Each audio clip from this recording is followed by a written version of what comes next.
Bersyukur pada Tuhan kasih karunia anugerah yang luar biasa. Terima kasih semua pelayan Tuhan, ya PW juga sehingga kita sangat diberkati. Siapa yang diberkati lewat pujian penyembahan, tepuk tangan untuk Tuhan yang nyatakan hadiratnya, saudara ya. Saya ucapkan selamat dan kita percaya ibadah ini akan menjadi ibadah yang hebat, ibadah yang dahsyat, ibadah yang disukai oleh Tuhan, ibadah yang jadi berkat bagi setiap kita, saudara. Siapa yang percaya? Siapa yang percaya? Tepuk tangan untuk Tuhan. Katakan kanan kiri saudara, ibadah ini akan menjadi ibadah yang luar biasa. Ya, kita akan mulai dengan firman Tuhan, seri khotbah yang luar biasa untuk bulan ini, saudara. Ya, temanya apa? Healthy soul, lalu happy life. Sedang diajarkan pada kita, kalau kita ini punya jiwa yang sehat, kita akan punya kehidupan yang bahagia, saudara. Kalau jiwa kita enggak sehat, sakit jiwa kita, maka kehidupan kita akan penuh dengan penderitaan. Tapi saya bersyukur kalau Tuhan berikan tema ini, Tuhan ingin setiap kita punya jiwa yang sehat, sehingga hidup kita bahagia di dalam Tuhan, saudara. Hari ini sesi ketiga temanya adalah from stress to rest. Dari stres, saudara, sedang keadaan yang berat, stres yang menjadi rest, ada kelegaan yang luar biasa sekali dalam Tuhan. Ada kebahagiaan yang luar biasa di dalam Tuhan, saudara. Kita akan belajar sedikit seputar stres. Stres itu apa, saudara? Stres adalah, saudara, ya respon alami tubuh kita waktu menghadapi ya tekanan-tekanan, waktu menghadapi tuntutan-tuntutan, waktu menghadapi masalah-masalah dalam kehidupan kita. Sehingga kadang-kadang kita merasa tertekan, kadang-kadang kita bisa menjadi stres. Itulah yang disebut stres dalam kehidupan manusia. Stres ini sudah biasa. Semua orang pasti mengalami stres. Saya pernah mengalami stres. Saya jamin setiap saudara pernah mengalami stres ya. Coba di sini siapa yang enggak pernah stres? Angkat tangan. Yang enggak pernah stres. Oh enggak ada. Siapa yang pernah stres? Angkat tangan yang pernah. Enggak apa-apa, kata sebelah saudara, stres itu biasa. Semua mengalami stres. Pak Jo, Budita pernah stres. Saya pun pernah. Bahkan di Alkitab tokoh-tokoh yang luar biasa pun mengalami, saudara. 1 Raja-Raja 19 ayat 3 dan 4, saudara. Ini tentang Elia pun mengalami stres, saudara. Maka takutlah ialah, dia sedang takut, ketakutan Elia, saudara. Lalu bangkit dan pergi menyelamatkan nyawanya, sampai berusaha menyelamatkan nyawanya. Dan setelah sampai ke Berseba, yang termasuk wilayah Yehuda, ia meninggalkan bujangnya di sana. Sudah bujangnya ya ditinggal gitu saja. Karena dia sebetulnya sedang bergumul, sedang stres, saudara.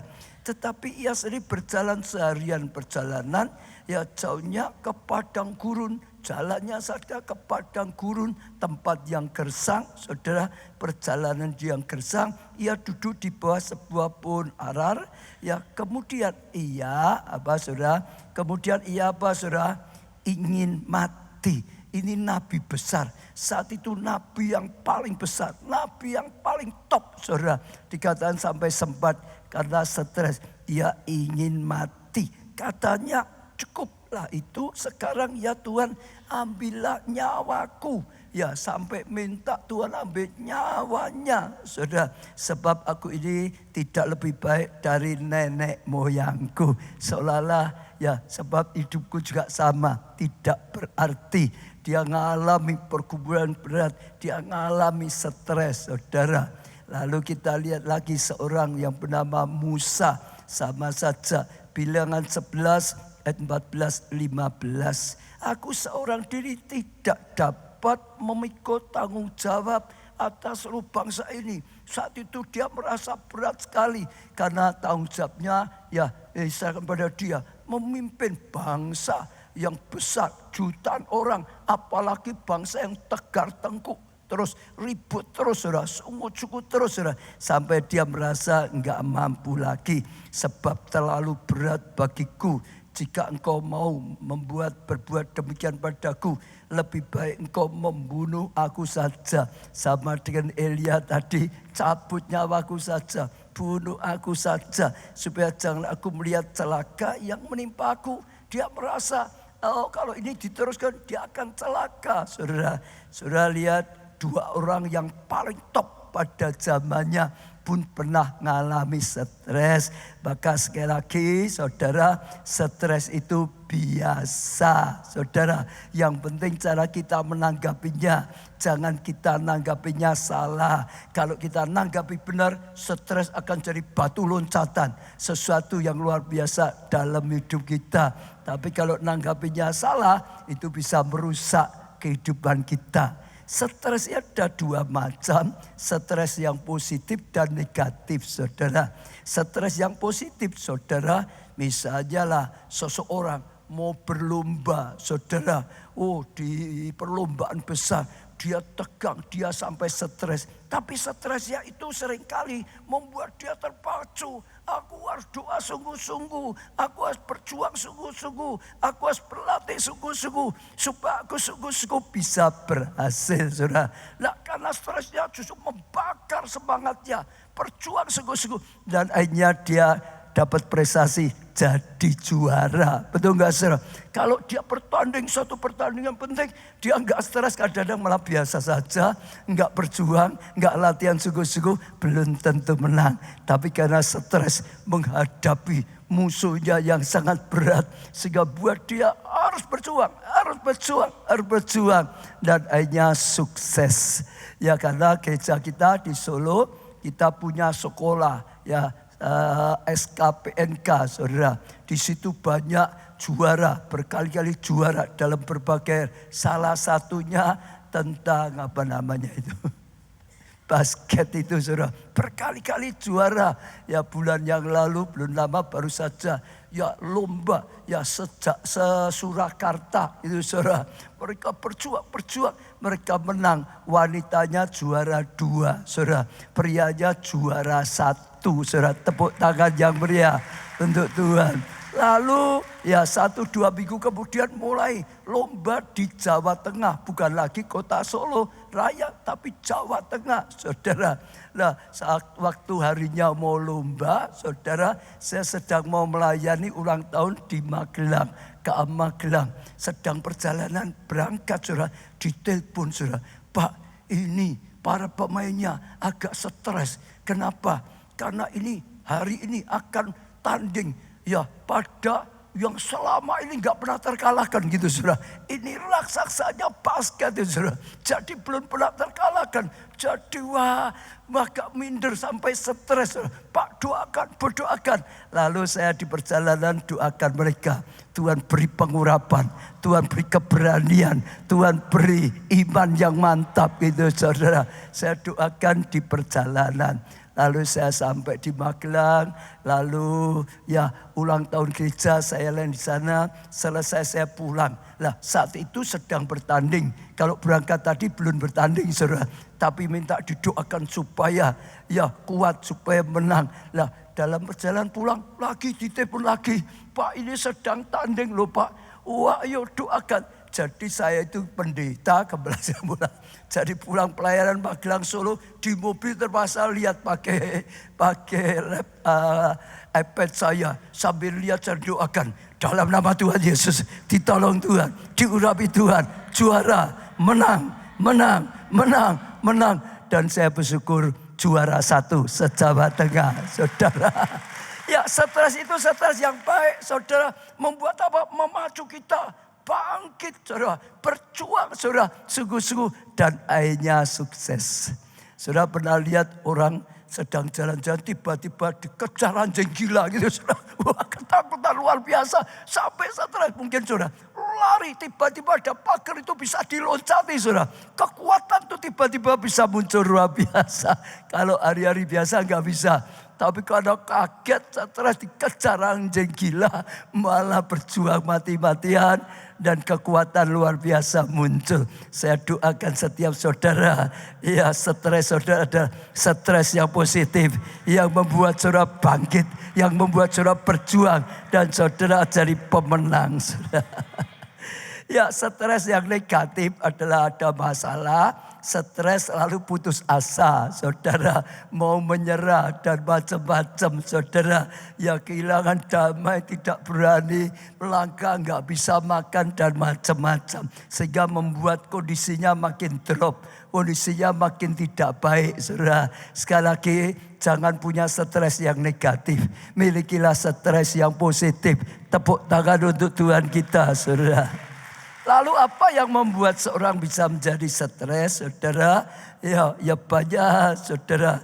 Ya, ada dua macam. Yang pertama stres secara eksternal, yang datang dari luar gitu, saudara. Ngalami sesuatu yang di luar, misalnya lah ngalami perceraian, sampai akhirnya stres, saudara, karena ya rumah tangganya pecah sampai cerai, saudara. Misalnya lagi orang sampai tangkap, masuk penjara, atau hampir masuk penjara. Wah, stres, saudara. Ada apa lagi, saudara? Kira-kira, saudara. Wah, ini mau di PHK, gitu sampai stres, saudara. Ada lagi enggak apa, saudara? Sedang dikejar pinjol, gitu, saudara. Kalau di Jawa Tengah daerah itu banyak, nggak tahu kalau di Jakarta. Ada enggak saat ini yang sedang dikejar pinjol, gitu, saudara? Wah, dikejar pinjol itu sungguh-sungguh stresnya luar biasa loh. Karena dikejar, kejar.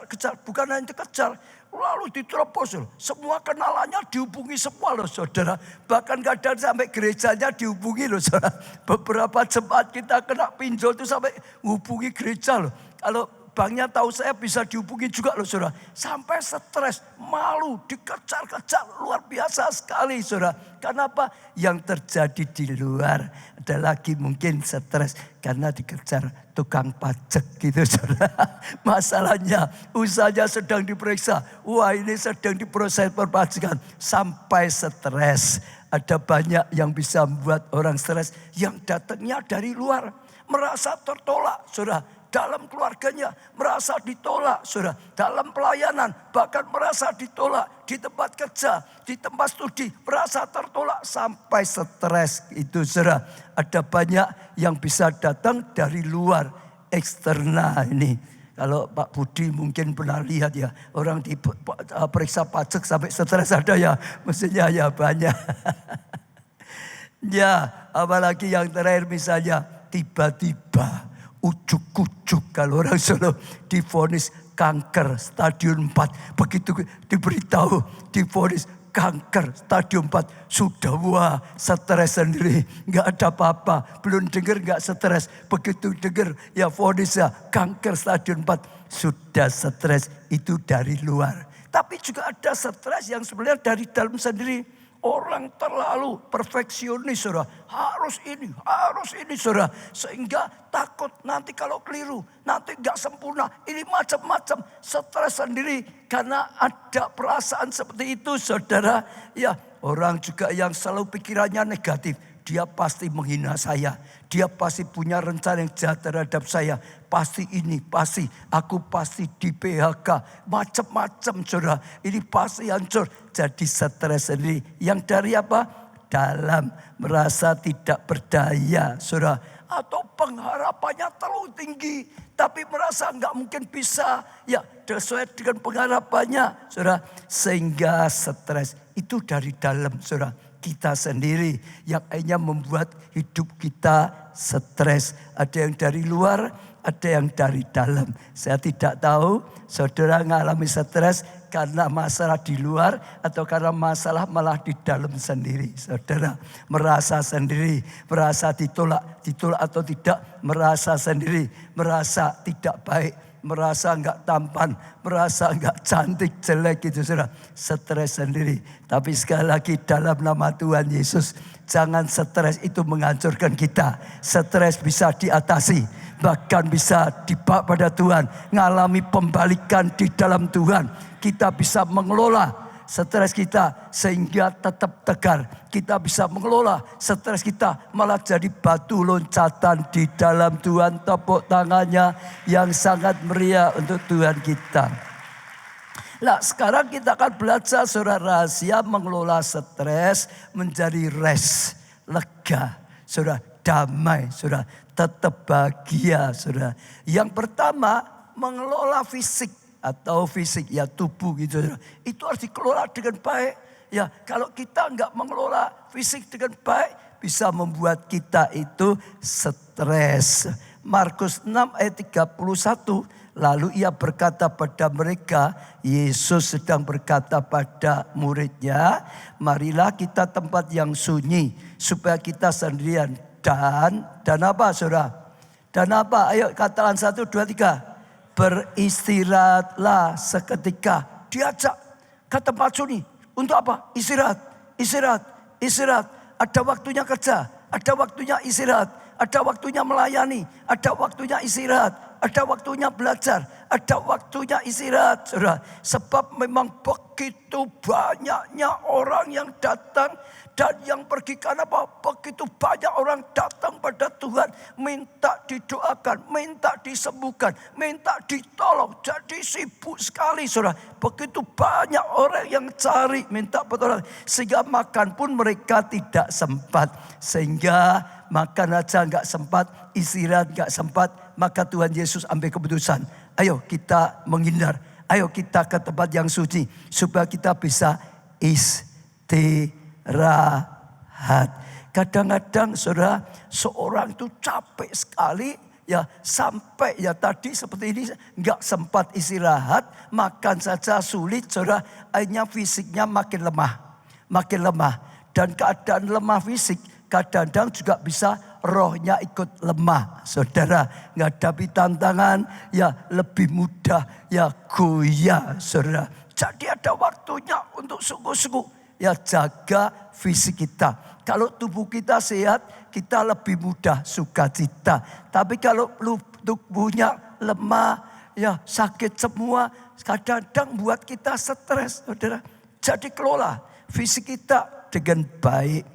Saya ajak saudara lihat tadi Elia dikatakan dia stres. Kenapa saudara? Saudara baca semua di Alkitab. Ceritanya hari itu saudara dia sedang menentang 450 nabi Baal. Dari pagi saudara terus tempur. Dari siang terus tempur saudara. Dari sore terus tempur saudara. Pertempuran seperti itu menguras energi. Kenapa? Bukan hanya secara fisik. Secara roh. Pengurapannya akan mengalir, peperangan rohani pengurapan mengalir. Dan akhirnya dia sudah kehabisan pengurapan, kehabisan kekuatan, kehabisan tenaga. Dalam keadaan seperti itu diancam oleh Isabel. Aku akan balas, aku akan bantai engkau, aku akan bunuh engkau. Langsung kaget, ketakutan, sampai stres, sampai ingin mati. Saudara, kenapa saudara? Dia belum istirahat. Ya dia belum pulihkan kondisi fisiknya. Kalau saudara baca Alkitab maka Tuhan berkata tidur gitu saudara. Kasih makan dulu, minum dulu. Setelah itu tidur gitu saudara. Setelah itu pulihlah keadaannya. Maka imannya bangkit lagi. Maka rest lagi. Maka sukacita lagi. Maka sukacita damai sejahtera lagi. Beri tepuk tangan yang meriah. Ada seorang hamba Tuhan. Pengkhotbah dari Amerika, ya dia khotbah, dia cerita begini. Waktu dia mau menikah, sudah doa dengan Tuhan. Tuhan beri pasangan yang terbaik, yang cocok, yang daripada Tuhan. Dan akhirnya Tuhan beri pasangan ya dari Tuhan. Saya percaya yang terbaik. Setelah itu menikah, melayani bersama-sama. Maju dalam pelayanannya. Lalu akhirnya punya anak saudara. Ya punya anak. Maka dia pelayanan. Istrinya ngurusin anak saudara. Nah waktu berjalan. Setelah itu dia lihat istrinya sudah enggak seperti dulu. Dukung pelayanannya enggak. Dia pulang ya didiamin saja. Dulu pasti ditanya gimana tadi. Aku sudah doakan kamu. Macam-macam, sekarang tidak. Diajak bicara saja sulit. Seolah ngapain pelayanan. Enggak dukung seperti dulu. Dia doa dengan Tuhan. Tuhan gimana itu. Istri saya berubah. Enggak seperti dulu. Sekarang tidak menunjang pelayanan. Sekarang sudah enggak suka pelayanan. Enggak mau macam-macam, saudara. Lalu Tuhan berkata pada dia, istrimu tidak berubah. Istrimu itu hanya terlalu letih, terlalu capek ngurusi anak. Saudara, di sini yang anaknya tadi ada penyerahan anak, anaknya masih kecil. Ngurusi anak kecil letih atau enggak? Letih atau enggak? Sekali lagi letih atau enggak? Orang tua sekarang sama dulu beda, saudara. Dulu ibu saya ngurusi 10, enggak apa-apa itu, saudara. Saudara saya 10, enggak apa-apa, enggak pakai soster, enggak pakai pembantu, 10 dia bisa itu, saudara. Sekarang sudah pakai soster aja masih mengeluh sambat-sambat berat sekali. Apalagi yang ngurusin sendiri malamnya itu, betul enggak? Enggak bisa tidur, saudara. Anaknya nangis, ibunya ikut nangis karena kecapean. Tuhan berkata itu tidak berubah istrimu. Itu hanya terlalu letih, terlalu capek. Sekarang ambil anak itu. Ya suruh istrimu tidur dulu. Istirahat dulu, saudara. Maka dia minta anaknya, dia yang ngurusin malam itu. Istrinya disuruh tidur, saudara. Lalu istrinya tidur itu seharian. Sampai besoknya baru bangun, saudara. Setelah bangun mulai fresh lagi. Mulai sukacita lagi. Mulai semangat lagi, saudara. Hanya kenapa? Mengelola fisik. Dalam nama Tuhan Yesus. Saya ajak setiap saudara. Kalau saudara stres, saya akan ajak saudara buka hati. Apakah karena terlalu capek? Apakah karena tugasmu terlalu banyak? Orang kalau tugasnya banyak, enggak usah kerja. Hanya ingat tugasnya banyak aja sudah capek sendiri, saudara. Loh betul tak, saudara? Ini banyak segimana? Itu sudah stres sendiri loh, saudara. Ya atau ya? Nah sekarang saudara mulai atur. Ya jangan sampai terus over, saudara. Ada waktunya kerja, ada waktunya istirahat, ada waktunya doa, ada waktunya ibadah. Betul, saudara ya? Ada waktunya melayani. Kelola fisik dengan baik, maka tubuhmu sehat, maka engkau bisa tertawa, maka engkau bisa sukacita. Amin, saudara. Dan itu akan mendatangkan kasih karunia, anugerah yang luar biasa, tepuk tangannya yang meriah. Yang kedua, kelola kehidupan sosial, hubunganmu dengan sesama, saudara. Kita anak Tuhan, kita manusia tidak dilahirkan untuk hidup sendiri. Kita manusia dilahirkan untuk ada komunitas, ada hubungan sosial, saudara. Maka setiap anak dilahirkan dalam satu keluarga. Ada komunitas yang memelihara dia, yang memperhatikan dia, yang memperjuangkan dia. Betul, saudara? Kita juga ya perlu satu dengan lain ada hubungan sosialnya. Anak Tuhan juga sama, dilahirkan, saudara, tidak hanya sekedar jadi orang Kristen pribadi, tidak. Nama gereja, salah satu nama gereja yang dari Tuhan beri nama gereja adalah keluarga Allah. Pas itu nama gereja kita. Tapi sebetulnya itu nama yang Tuhan berikan untuk gerejanya. Salah satunya keluarga Allah. Artinya apa? Sama. Waktu seseorang dilahirkan di dalam Kristus. Dilahirkan baru. Dia harus dibawa masuk dalam gereja. Dalam keluarga Allah. Supaya ada komunitas, supaya ada tadi sama yang memelihara, supaya ada yang merawat, supaya ada yang saling mendukung satu dengan yang lain, memperhatikan satu dengan yang lain, sehingga bisa bertumbuh bersama dengan baik, saudara. Sendirian saja nggak bisa. Anak Tuhan tidak dilahirkan untuk hidup sendiri, saudara. Maka sekali lagi, saudara yang ikuti media, kalau saudara selama ini online, itu bukan tujuan Tuhan. Datang onsite, ikut ibadah sungguh-sungguh, ketemu dengan yang lain, bersatu dengan keluarga Allah yang lain, saudara. Maka akan ada hubungan. Ikuti komsel, di situ keluarga rohani yang baru. Di situ saudara punya keluarga, di situ saudara punya komunitas, di situ saudara punya banyak keluarga rohani baru. Bisa saling memperhatikan, bisa saling mendukung, menghibur, bisa saling mendoakan sehingga bertumbuh dengan baik. Kalau sendirian Stres. Justru stres itu kalau saudara sudah stres masih menyendiri. Makin parah stresnya saudara. Loh betul saudara. Orang stres itu sukanya mendiri. Tapi kalau dia menyendiri terus sendirian makin parah. Makin parah. Bukan makin sembuh. Butuh apa? Komunitas. Betul saudara. Ya dalam keluarga, dalam gereja. Maka dalam nama Tuhan Yesus. Ayo ibadah yang baik. Dalam ibadah ya kena satu dengan lain. Ayo ikut komsel dengan baik. Di situ kau dapat komunitas yang baru. Ayo melayani saudara. Kalau sudah ibadah tapi hanya setiap minggu datang langsung pulang. Enggak pernah ketemu dengan lain. Yang enggak punya komunitas saudara. Betul enggak? Kalau komsel sudah punya komunitas. Atau ikut pelayanan. Di pelayanan kan ada pertemuan, ada macam-macam. Sudah punya komunitas. Dan kalau sudah punya komunitas sekali lagi. Iya, saudara bisa saling dukung, saling sharing, saudara. Betul? Hingga saudara bisa bangkit, keluar dari stres. Apalagi yang sekarang sedang stres. Komsel, bangunlah dari komsel yang positif. Komsel yang baik. KKS, ayo gembalakan domba-domba Allah. Bawa pada air yang tenang, kata Tuhan Yesus. Menyegarkan jiwanya. Dan saya percaya itu luar biasa. Di gereja kita di Solo ada satu ya kisah yang bisa untuk contoh bagus saudara. Ada seorang ibu umurnya kalau enggak 74, 76 gitu saudara. Suaminya meninggal saudara. Setelah suaminya meninggal dia sedih sekali. Lalu dia enggak mau keluar rumah. Sudah enggak mau apa-apa. Keluar rumah enggak mau. Ibadah enggak mau.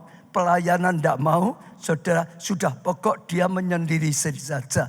Karena dia sedih suaminya meninggal. Saudara, kita dengar seperti itu kasihan sekali. Saudara, dulu orangnya wah meriah dan macam-macam. Lalu saya dengar ya ibu ini dulu juara nyanyi. Dia suka nyanyi, lomba nyanyi, bagus suaranya, juara nyanyi. Lalu karena umurnya sudah 74, 76 saudara. Kita di Solo ada ibadah orang tua namanya UMAS. Umur mas gitu saudara. Bukan umur sisa gitu saudara. Umur mas saudara. Sengaja dengan KKR gitu saudara. KKR umas gitu saudara. Lalu di KKR itu saudara ada ini dan itu. Lalu yang kena baik saya utus datang ke rumahnya. Lalu ngomong ini umas mau ngadain KKR besar. Lah kamu diminta mau baca. Ayo nyanyi mempersembahkan pujian saudara. Saudara dengar ya. Kalau orang disentuh hobinya, saudara, tiba-tiba nyala. Karena dia disuruh sekarang muncul lagi. Itu kesenangannya. Nyanyi, dulu juara terus. Mempersembahkan pujian, apalagi di KKR gitu, saudara. Senang, mau dia, saudara. Lalu setelah itu, saudara, dia mulai datang. Mulai latihan, saudara. Suku-suku latihan. Dan akhirnya suku-suku. Waktu KKR Umas, dia mempersembahkan lagu. Semua diberkati. Semua beri tepuk tangan. Dan semuanya senang. Dia ikut senang. Setelah itu selesai masalahnya. Mau ibadah lagi. Mau melayani lagi. Stresnya hilang. Amin. Amin. Katakan sebelah, ayo jangan sampai bolos ibadah. Yang setia ibadah. Perlu komunitas yang lain. Di komsel, di pelayanan. Sekali lagi tepuk tangan yang meriah saudara. Yang ketiga, ini penting sekali. Ya, kelola pola pikir. Kalau kita tidak mengelola pola pikir kita itu suka mikir yang negatif. Dikelola pikiran yang benar, pikiran yang positif, pikiran yang sesuai dengan pikiran Tuhan. Kalau kita biarkan saja manusia itu lebih mudah, saudara, lihat jeleknya dari lihat baiknya. Betul enggak? Tuhan sampai berkata, balok di matamu engkau enggak lihat, jarum di matanya orang lain kau lihat. Lah sekarang mulai kelola, sengaja kelola. Pikiran kita menentukan kita bahagia atau tidak. Saudara, contoh ya, bangsa Israel sedang perang dengan Filistin, saudara. Lalu dari Filistin keluar raksasa. Namanya siapa? Goliat, saudara. Tinggi besar. Lalu Goliat mulai mengintimidasi. Wah, diejek bangsa Israel. Kamu kecil-kecil. Aku berani maju, aku injak mati kamu. Ya, enggak ada yang berani. kakaknya Daud gak berani, jenderalnya gak berani. Sampai Saul juga ketakutan. Mikir seperti perkataan Goliat, kamu kecil-kecil, aku Goliat, oh pasti hancur kamu. Ayo kalau mau nyoba silakan maju, aku bunuh kalian semua. Semua pikirannya negatif, ketakutan semua. Saudara, stres. Kalau saudara bisa merasakan jadi mereka saat stres, ini musuhnya Goliat loh. Mereka bisa dibantai loh. Mereka bisa dihancurkan loh saudara. Pada saat itu datanglah seorang pemuda yang masih kemerah-merahan. Namanya siapa? Daud saudara. Daud berkata, siapa? Goliat tidak bersunat, berani menghina barisan Allah. Hancur kamu, aku akan lawan kau. Engkau dengan tombak dan pedang. Aku datang dengan nama semesta Allah. Aku akan hancurkan kau. Saudara, pikirannya tentara Israel saat itu, kakaknya Daud sampai Saul, pikirannya beda dengan Daud. Pikiran mereka, Goliat besar, kita kecil, ya kalah no, mati, nggak ada jalan keluar. Mereka stres. Daud pikirannya beda. Daud lihat Goliat besar, tapi Daud pikir Allah yang menyertai kita adalah Allah yang ahlinya kalahkan Goliat, yang ahlinya menghancurkan musuh, yang penuh dengan kuasa. Pikirannya beda, maka nggak stres. Ada Goliat, wah mengintip, ditertawakan Daud. Kamu siapa kok berani menghina barisan Allah? Dia berani, dia menyala, dan dia kalahkan Goliat. Bedanya cara berpikir. Bedanya apa? Cara berpikir bagi Daud makin besar, makin gampang. Batu itu akan kena, betul enggak? Kalau kecil malah sulit, saudara. Besar malah mudah. Tapi untuk tentara Israel yang lain makin besar, makin menakutkan. Bagi Daud beda, makin besar, ya makin mudah dikalahkan. Karena batunya pasti akan kena. Dan Tuhan menyertai dia. Saudara, cara berpikir saudara akan menentukan kamu ini stres apa enggak. Kau punya masalah yang besar. Kalau tidak ingat seperti Daud, Allahmu lebih besar, kamu stres. Tapi kalau engkau mulai berpikir, Allahku lebih besar. Allah yang berjanji, tidak pernah meninggalkan janjinya. Allah yang berjanji, dia akan genapi janjinya. Bagi Allah tidak ada yang mustahil, enggak perlu stres. Amin saudara. Dan saudara akan bangkit, saudara akan berkarya, saudara akan lakukan sesuatu yang hebat, sesuatu yang luar biasa sekali, saudara. Iya, saudara. Sekarang krisis. Krisis itu membuat mundur, kita mundur atau maju. Krisis pangan, krisis politik, sekarang krisis toh, saudara. Betul? Betul? Itu membuat kita mundur atau maju. Pekerjaan iya, usaha kita. Maju atau mundur? Yang bilang maju angkat tangan. Yang bilang mundur angkat tangan. Yang golput angkat tangan. Lah bingung saya kalau ini enggak itu saudara. Lah yang betul, krisis membuat kalian mundur atau maju? Yang benar loh. Benar loh. Pikiran saudara pikir, krisis ini maju atau mundur? Banyak orang itu salah. Krisis buat kita mundur. Lambang krisis kok ya sepi. Yang mengkrisis kok ya nggak maju, sulit. Ini krisis siapapun sama. Karena pikiranmu, pikiran krisis itu buat mundur. Maka saudara jadi undur-undur. Nah betul saudara. Tuhan berkata seperti yang kau perhitungkan tentang dirimu jadi. Betul tak? Kalau engkau mikirkan ini krisis ya pasti aku mundur. Jadi. Kalau saudara berkata krisis ini buat aku maju.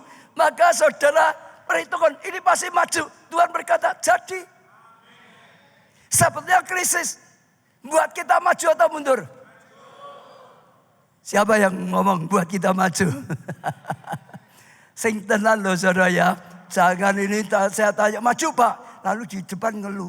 Ya ini memang angel kok. Ini kalah dengan China kok. Ini memang itu nggak cocok. Kalau kita sungguh-sungguh pikir krisis buat kita maju, kita akan berjuang, kita akan maju. Saya buktikan ya, Yesaya 60 kalau bisa ayatnya dikeluarkan. Ayat 1 dan 2. Saudara pasti hafal ya Yesaya 60. Bangkitlah, menjadi teranglah. Sebab sesungguhnya terangmu datang. Kemuliaan Tuhan terbit atasmu. Betul saudara? Lalu ayat kedua saudara baca sesungguhnya. Ini sungguh-sungguh saudara. Iya, ayat kedua dikeluarkan. Ayat kedua. 1, 2. Belum keluar. Sesungguhnya kegelapan menutupi bumi lah. Itu saudara. Itu sampai dikatakan sungguh loh. Ini sungguh terjadi. Saat ini sungguh dah. Dunia dalam gelap dah. Ya sesungguhnya kegelapan menutupi bumi. Dan kegelapan menutupi bangsa-bangsa. Ini sungguh memang dunia sedang gelap. Maka bangsa-bangsa hatinya kelam. Hatinya tertekan. Hatinya gundah gulana. Ini sungguh-sungguh terjadi karena Tuhan. Tapi ingat. Tetapi terang Tuhan terbit atasmu. Atasmu. Terang Tuhan datang saudara. Dan kemuliaannya menjadi nyata atasmu. Saudara dengar ya. Kalau saudara bilang krisis ini buat hancur. Lah ini krisis kok. Saudara sedang menempatkan dirimu di kelompok ini.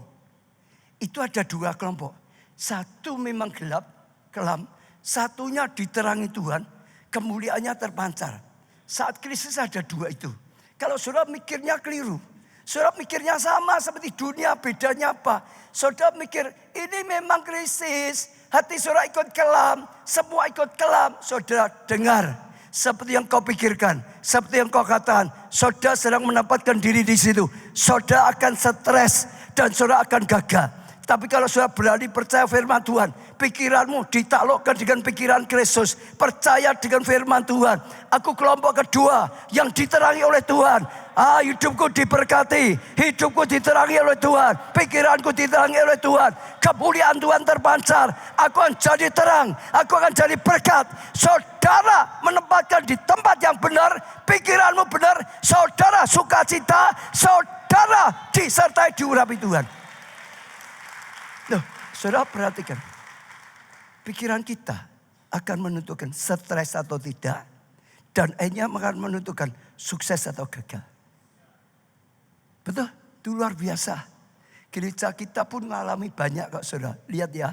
Justru waktu krisis Tuhan berikan gedung ini. Gedung ini Tuhan berikan justru saat pandemi. Betul ya saudara? Bangunnya saudara tidak tahu. Tiba-tiba selesai pandemi diumumkan kita bersihkan gedung di begini. Saudara sedang ada di satu tempat, berkat Tuhan datang saat krisis, saat pandemi. Amin saudara. Dan itu luar biasa. Saudara dengar ya. Kapan konglomerat baru muncul? Bukan saat keadaan biasa. Keadaan biasa paling orang untung dikit, maju dikit.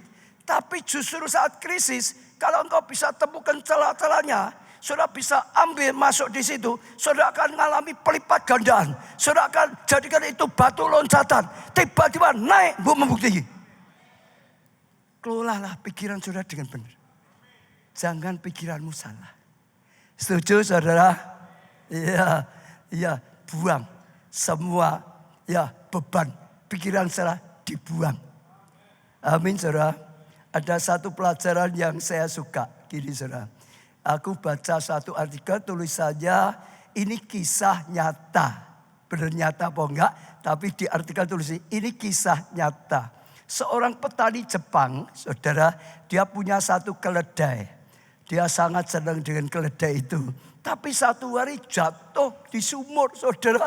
Dia bingung saudara sampai stres. Ini gimana? Dia berusaha nolong. Nggak bisa. Ini gimana? Nggak bisa. Sampai cari tali. Talinya diturunkan ke bawah. Keledai. Pegang talinya ya keledai. Ya namanya keledai ya nggak ngerti saudara. Tetap nggak bisa. Terus dia berjuang. Saudara berjam-jam nggak pernah bisa. Lalu dia mulai mikir lagi. Yang lebih negatif stres. Wah sudah gak mungkin bisa. Gak ada jalan keluar. Mati pasti keledaiku ini. Sudah gak bisa. Dia nyoba apapun gak ada yang bisa. Lalu dia terus ambil pikiran gini. Kasihan dah. Ya sudah memang gak bisa ditolong. Sudah masuk sumur. Ya nanti kalau aku gak lakukan sesuatu. Besok mati busuk. Betul gak? Kasihan keledaiku. Sudah. Kalau memang terpaksa mati ya tak kubur yang baik. Maksudnya gitu saudara. Lalu dia ambil tanah. Mulai saudara tuangkan tanah untuk ngubur. Suburnya itu jadikan kuburan saudara. Dituangkan tanah seperti itu saudara. Tapi tanahnya banyak. Nah saudara dengar ya, keledainya di bawah saudara. Di atas tanah itu ditimbunkan dia. Timbunkan dia. Waktu kena kepalanya, waktu kena tubuhnya. Keledai itu binatang kalau ada ya kotoran di atas. Oh. Betul tak saudara? Betul nggak saudara? Waktu ditimpakan ke badannya itu beban. Dia nggak baca beban saudara. Oh kena dia gini. Akhirnya jatuh ke tanah. Betul nggak? Lama-lama tanahnya jadi tinggi. Dia naik saudara. Terus ditimpa. Dia gini saja. Selalu jatuh tanahnya. Dia naik lagi. Keluar. Selamat. Saudara jangan mau pikiran salah. Kalau saudara sampai sudah tertimbun beban yang berat. Belajarlah seperti keledai itu. Turunkan tanah itu. Gogrokan gitu saudara. Gini, ayo coba praktek semua. Ayo. Apalagi yang sungguh-sungguh sedang ditimpa beban yang berat. Gini. Katakan pada samping saudara, ayo gini. Jangan menyerah. Amin. Beri tepuk tangan yang meriah untuk Tuhan kita Yesus Kristus saudara. Ya Tuhan itu dahsyat. Tuhan itu luar biasa. Yang keempat saudara. Ya ini luar biasa sekali. Ya itu adalah mengelola kehidupan rohani. Mengelola kehidupan apa? Rohani. Sekali lagi mengelola kehidupan apa saudara? Rohani. Ini yang paling penting. Karena di dalam Tuhan ada kuasa yang melampaui segala kuasa. Apapun keadaannya, betapapun beratnya, seperti apapun stresnya, bagi Tuhan tidak ada yang mustahil. Tepuk tangannya lebih meriah lagi. Ya saudara, Matius 11 ayat 28. Marilah kepadaku semua yang letih lesu dan beban berat, aku berikan apa? Kelegaan, rest kepadamu. Engkau jangan ya tanggung sendiri, datang pada Tuhan. Engkau akan dapat rest saudara. Ya itu luar biasa. Pertama akan ada rest saat saudara ada dalam hadirat Tuhan. Saat saudara sedang ada apa? Dalam apa? Hadirat. Katakan apa saudara? Hadirat saudara itu luar biasa. Mazmur 62 ayat 1 sampai 3 untuk pemimpin biduan menurut Jedutun. Mazmur siapa? Daud. Daud berkata apa? Hanya dekat Allah saja aku tenang. Di mana-mana enggak bisa tenang. Tapi kalau mendekat pada Tuhan, dia jadi tenang. Waktu dia ada dalam hadirat Tuhan, dia jadi tenang. Karena Tuhan itu Raja damai. Waktu dia berendam dalam hadirat Tuhan, damai sejahtera Allah memenuhi hatinya. Sehingga ada damai dalam hatinya. Tenang pikirannya. Tepuk tangan untuk Tuhan. Daripadanya lah keselamatanku, hanya Tuhan gunung batuku, keselamatanku, kota bentengku, aku tidak akan goyah. Karena Tuhan, karena Tuhan, karena Tuhan, karena Tuhan. Sekali lagi karena kalau saudara datang pada Tuhan, ada hadirat yang buat saudara jadi tenang. Saya percaya ini salah satu juga yang sangat penting sekali. Saya punya satu kesaksian luar biasa. Waktu saya sedang melayani di Samarinda, saudara, ada suami istri datang pada saya, dia bersaksi. Ya mereka sudah jadi hamba Tuhan. Pak, dulu saya juga dari Solo. Ya, lalu saya itu ngomong, ya bagaimana waktu dia di Solo bisa ke gereja kita gitu saudara. Ceritanya, ya bapak ini saudara ngalami jatuh pailit. Toliongto gitu zaman dulu. Jatuh pailit saudara. Sehingga stres saudara. Sehingga kacau lah. Trauma. Dia mau nyoba gagal. Stres saudara. Stres berat. Sampai saudara tahu enggak. Sudah enggak pernah keluar dari rumah. Hanya duduk saja di rumah. Sudah enggak bisa mikir gitu saudara. Saking stresnya parah saudara. Bersyukur saudara istrinya diajak oleh jemaat kita. Saudara. Datang gereja kita, diajak. Maka saudara ajak orang-orang yang sedang bergumul datang ibadah. Nah setelah ibadah istrinya 2-3 kali katanya pulang itu bawa radio. Saudara, bawa radio lalu dikasihkan suaminya. Jadi suaminya itu nggak bisa apa-apa. Di rumah cuma duduk saja. Orang Solo ngomongin delongop gitu saudara. Nggak bisa apa-apa. Karena stres berat sekali saudara. Sudah nggak bisa kerja, sudah nggak keluar rumah. Hanya diam saja. Bersyukur ada jemaat keluarga Allah yang ngajak istrinya ke gereja. Lalu istrinya di jamaah Tuhan. Pulang bawa radio. Lalu radio dikasihkan suaminya. Disetelkan. Di Solo kita punya radio apa? El Shaddai. 24 jam saudara. Setiap hari 24 jam. Isinya terus. Di situ ada pujian. Ada penyembahan. Ada kesaksian. Ada firman. Ada doa. Ada pujian. Ada penyembahan. Firman. Doa. Pujian. Penyembahan. Firman. Kesaksian-kesaksian. Doa. Dia ini pikirannya gelap. Hatinya stres, saudara. Tapi karena terus ada doa, pujian, firman, hadirat Tuhan, firman, rema. Oh 24 jam saudara. Sadar atau tidak sadar pikiran yang gelap itu mulai diterangi. Sadar atau tidak hatinya yang tertekan saudara. Hatinya yang gelisah mulai damai. Mulai damai. Ada pujian yang menerangi dia. Ada penyembahan, hadirat Tuhan turun, ujian sukacita, saudara, kesaksian. Saudara tahu nggak, sembuh total tanpa obat, tanpa dokter. Setelah itu dia ikut ke gereja, setia, ibadah, komsel, ikut som, saudara, baptis. Sekarang jadi hamba Tuhan.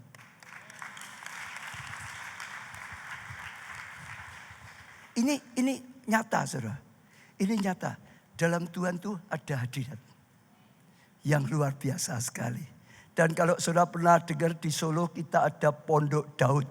Ya sini juga ada Pondok Daud kita di Solo 24 jam. Setiap hari. Pagi, siang, sore, malam mau jam 1 pagi tetap ada. Pondok Daud saudara. Dan itu luar biasa sekali. Itu di situ hadirat Tuhan kuat sekali. Tempat itu menjadi tempat jujukan.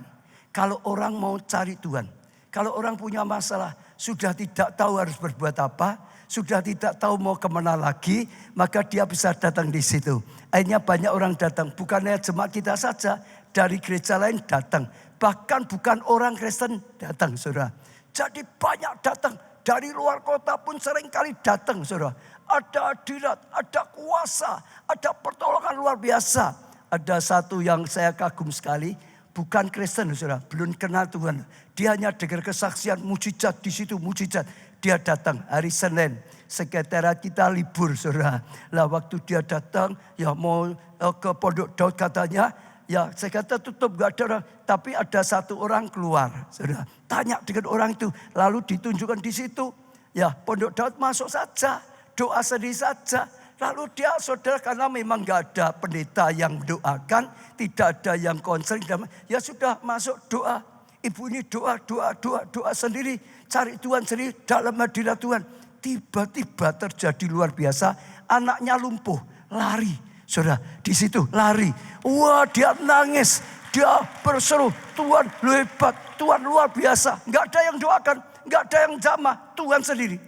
Dalam hadirat ada karya Tuhan. Ada kuasa Tuhan, ada kasih karunia, ada mujizat, sembuh. Stresnya ibunya juga hilang. Anaknya sembuh. Dalam Tuhan ada pertolongan yang nyata. Tepuk tangan sekali lagi. Lebih lagi, dan lebih lagi. Maka sekali lagi, kalau sudah pujian penyembahan, pujilah. Sembah dengan sungguh. Tuhan berkata, dia bertata di atas pujian penyembahan.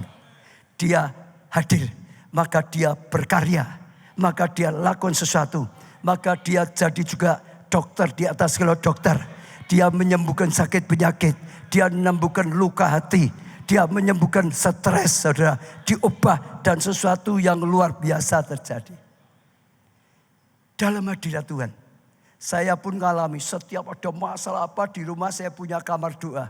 Saya masuk kamar doa, saya ada dalam hadirat Tuhan. Saya kadang-kadang setel pujian penyembahan sendiri. Kalau sedang sakit luka hati saya nangis. Saya taruh beban di bawah kaki Tuhan. Dalam hadirat Tuhan ada zaman, ada legaan, ada pemulihan, ada kasih karunia yang luar biasa. Tepuk tangannya yang meriah. Lalu ada janji Tuhan. Saudara pegang janji Tuhan. Saudara akan ditekun hatimu. Saudara waktu pegang perjanjian Tuhan, maka saudara akan lega, saudara akan kokoh, dan saudara akan mengalami pertolongan. Saudara lihat ya, setiap minggu ada kesaksian, saudara dengarkan. Mayoritas mereka itu waktu dengar firman Tuhan seperti ini, tangkap, terima rema, tangkap janji Tuhan, tangkap firman Tuhan, diimani, dideklarasikan, didoakan, diperjuangkan, terjadi. Betul. Banyak sekali. Nanti video nanti saya percaya juga sama. Saudara nanti dengarkan. Itu janji Tuhan kalau kita pegang sungguh-sungguh itu membuat kita enggak goyah. Membuat kita tetap teguh. Ya, saudara itu luar biasa sekali. Sehingga kita tidak stres, malah dapat pertolongan Tuhan. Kasih karunia Tuhan. Ada satu anak raja, ini kisah ya saudara ya. Lalu ayahnya raja ini pergi berburu, bawa pasukan. Pesan dengan anaknya, kamu di sini baik-baik, ayah nggak lama akan pulang, setelah berburu akan pulang gitu saudara. Nggak tahu setelah ayahnya berburu dikudeta sama pamannya. Dia ditangkap, dia dimasukkan penjara, disiksa tempat yang gelap saudara. Lalu satu hari ya rajanya pulang, pamannya dibantai. Karena memberontak gitu saudara. Lalu anaknya cari di mana, nggak ketemu. Akhirnya ketemu di tempat yang sangat gelap, ya sangat berat sekali. Lalu saudara ditolong, dikatakan kamu kok kuat ya. Tetap sisa sampai sekarang kok nggak sampai putus asa, nggak sampai ya parah sekali. Dia berkata apa anak itu? Aku selalu pegang janji ayah. Ayah akan kembali, ayah akan kembali, ayah akan kembali. Ayah akan kembali. Kelihatannya ada harapan. Tapi aku pegang janjinya Bapa. Ayah akan kembali. Bapa akan kembali. Aku teguh hatiku. Aku tetap kuat. Aku tetap gak stres. Karena peganglah janji Tuhan. Betul saudara? Lalu juga di dalam Tuhan peganglah apa? Kuasanya. Kasihnya saudara. Dalam Tuhan kita punya Tuhan yang berkuasa. Betul? Seperti lagu. Aku punya Tuhan yang besar, yang telah berjanji dan sanggup menggenapi. Punya Tuhan yang besar. Bahkan dia berjanji bisa menggenapi. Pasti ada kuasa bagi Allah. Tidak ada yang mustahil. Tepuk tangan bagi Tuhan. Yeremia 32 ayat 27. Sesungguhnya akulah Tuhan Allah segala makhluk. Ya, adakah sesuatu pun yang mustahil untuk aku? Tidak ada. Tuhan ada kuasa. Bisa. Kalau saudara pegang janji, lalu saudara pegang kuasa Tuhan. Tidak yang mustahil. Masalahku boleh berat, Tuhanku lebih berkuasa lagi. Kebutuhanku boleh banyak, berkat Tuhan bisa lebih lagi. Tuhan berkuasa. Saudara akan teguh dan saudara akan mengalami janji Tuhan digenapi. Solo. Kita sedang alami juga pergumulan. Apa itu saudara? Mungkin saudara sudah dengar juga Bukit Doa Ulilen. Viral atau saudara seluruh Indonesia atau saudara. Betul enggak saudara? Ya saudara. Itu luar biasa sekali saudara. Hanya setelah terjadi hanya Parmadi atau siapa itu. Ya di-upload 2 hari itu viral. Seluruh Indonesia. Saya ditelepon mana-mana. Pak ini gimana? Jadi orang itu kaget. Ternyata ada Holy Land ya di Indonesia ya. Sedang dibangun ya di kota Solo ya. Dalam 2 hari itu viral seluruh Indonesia saudara. Saudara. Kira-kira perlu stres gak? Stres gak saudara? Saya sekarang kelihatan stres atau sukacita saudara? Karena saya pegang tadi. Tuhanku besar. Tuhan yang berjanji. Dia genapi janjinya. Saya percaya Tuhan yang merintahkan. Dia akan menolong. Dia akan memberkati. Dia akan pulihkan. Bahkan setelah janji. Itu akan jadi berkat yang sangat besar. Itu masalah itu kadang-kadang memang dibiarkan Tuhan. Supaya kita makin dewasa. Supaya kita makin matang. Supaya kita makin siap dipercaya lebih besar lagi. Betul? Itu seperti itu. Tuhan sudah bicara enggak apa-apa. Itu cara Tuhan malah lakukan sesuatu yang luar biasa. Lalu ada satu, Tuhan itu bilang, aku kan sudah ngasih contoh. Di depan gedung gereja kita Widuran ada apa? Siapa yang pernah ke sana? Depannya gedung gereja Widuran ada apa? Ayam goreng. Widuran. Viral juga tahu saudara. Wow, waktu kena itu jemaat juga saudara minta didoakan Pak, doa saudara. Tapi setelah selesai, wah orang penasaran mau tahu ayam goreng seperti apa tahu kok sampai di gitu kan. Antri, orang mau beli sampai antri. Tuhan ngomong, loh gak usah takut. Itu loh, aku sudah kasih contoh di depan gereja. Di depan gedung gereja itu loh. Itu yang kecil jadi contoh. Ini sama, ini viral. Begitu nanti sudah selesai, bangunan selesai, dipakai. Orang berbondong-bondong datang ingin tahu seperti apa. Ternyata di Solo ada ulilan. Orang ingin datang, maka firman Tuhan jadi digenapi. Orang berbondong-bondong datang. Berpikir benar, ikuti Tuhan, tangkap. Dia yang berjanji, genapi janji. Dia lebih besar dari masalahmu. Dia punya kuasa. Amin, saudara. Saudara akan lihat kuasa Tuhan. Saudara akan lihat kemuliaan Tuhan. Bersorak-sorai saja di dalam Tuhan. Bergembira saja di dalam Tuhan. Maka Tuhan akan bertindak. Tuhan akan berkarya. Seperti Yehosafat, bangun barisan pujian. Waktu mereka memuji-puji Tuhan, Tuhan lakukan pengadangan. Betul enggak saudara? Itu akan terjadi. Saudara bisa juga ngalami. 1 bulan ini baik sekali saudara. Seri khotbah ini akan membersihkan hatimu. Seri khotbah bulan ini akan membuat saudara lega. Seri khotbah ini membuat tekanan semua disingkirkan. Luka hatimu disembuhkan.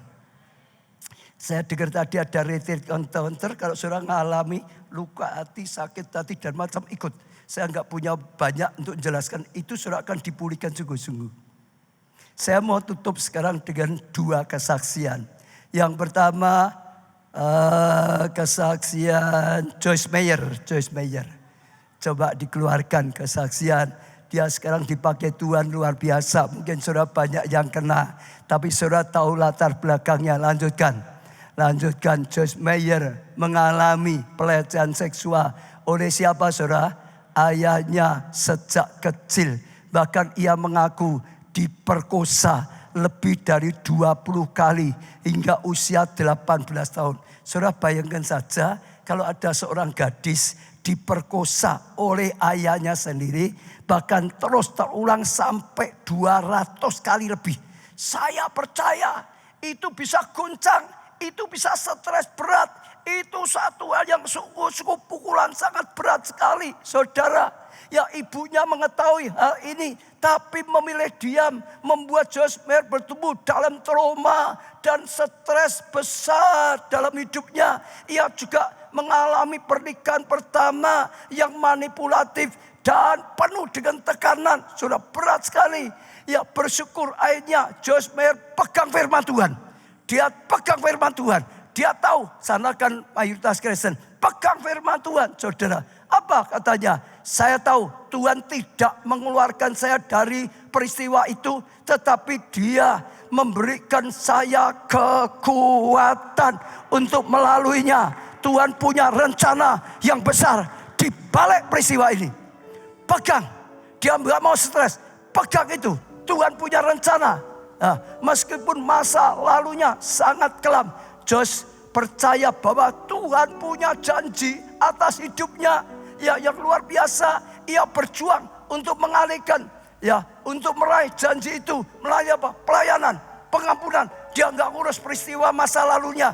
Dia enggak mau trauma dengan masa lalunya. Dia enggak mau pahit hati kecewa dengan masa lalunya. Dia pilih sibukkan diri. Melayani Tuhan. Melayani Tuhan dan mengampuni. Melayani dan mengampuni. Tetap mengampuni. Melayani dan mengampuni. Saudara, luar biasa.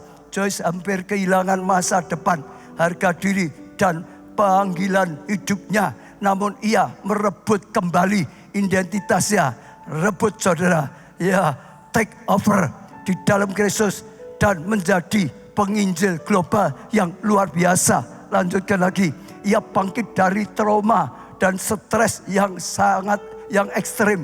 Joyce membangun pelayanannya. Dengan pelayanan enjoying every day life yang menjangkau lebih dari 200 negara.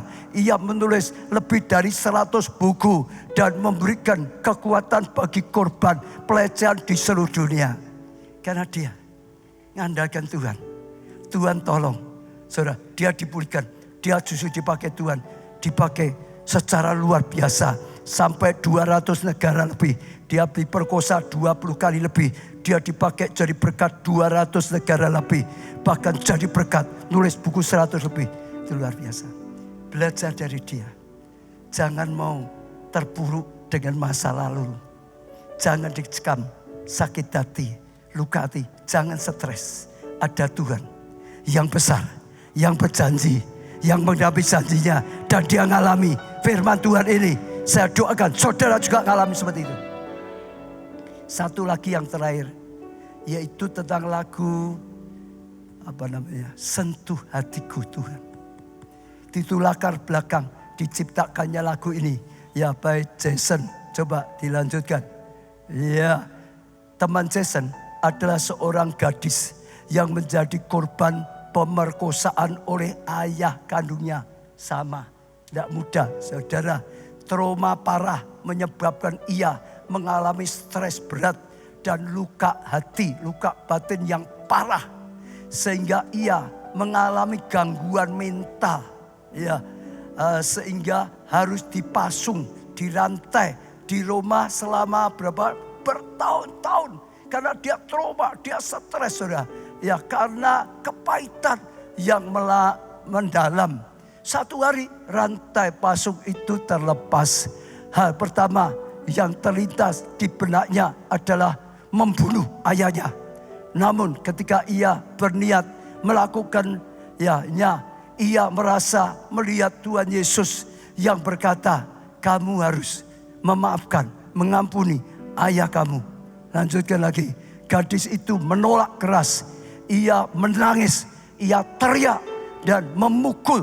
Karena tidak sanggup memaafkan. Penderitaan itu terlalu besar. Kemudian ia merasa Tuhan memeluknya sambil berkata, aku mengasihimu.